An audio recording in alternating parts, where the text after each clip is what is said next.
আমার তো 2 দিন বাঁচি না। গ্যাসের দাম বিদ্যুতের দাম দুটেই বাড়ছে। গ্যাসে রান্না করতেছি, গতকাল থেকে এই গ্যাসের দামও বাড়ছে। ভাবতেছি এই ইন্ডাকশন কুকার, এটা তো সবাই চেনেন, ইলেকট্রিক ইন্ডাকশন কুকার, এইখানে রান্না করব। এই যে রান্না করতেছি ইন্ডাকশন কুকার, এই বিদ্যুতের দামও বেড়ে গেছে। গ্যাসের দাম বিদ্যুতের দাম দুটেই বাড়ছে। এখন যদি বলবে তো দালাল আমি।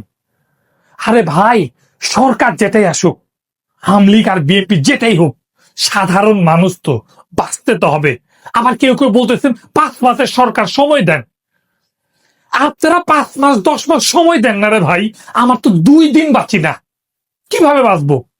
কাঁচা বাজারের দাম, গ্যাসের দাম, রান্নাঘরের চুলা, গ্যাসের দাম, আবার এদিকে এর দাম, বিদ্যুতের দাম। যেখানে বিদ্যুৎ বিল আমার 2000 টাকা ছিল গত মাসে, এই মাসে বিদ্যুতের দাম 700 টাকা বেড়ে গেছে, 2700 টাকা। আবার এইদিকে বিদ্যুৎ মন্ত্রী বলতেছে কি জানি একটা কার্ড দিবে, তার জন্য নাকি বিদ্যুতের দাম বাড়ানো হয়েছে। আরে ভাই, আপনি দাম হচ্ছে দেন না রে ভাই, আমাদের মারতেছেন কেন রে ভাই? আমরা সাধারণ মানুষ, কিছু কিছু নিত্য প্রয়োজনীয় জিনিস যেগুলা বেচে থেকে মানুষরা বাঁচতে পারে, সামান্য কিছু জিনিসের দাম না বাড়ালেই নয়।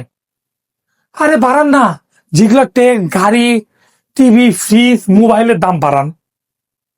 কি দিকে অত্যন্ত বাঁচান, আমাদের বাঁচতে দেন।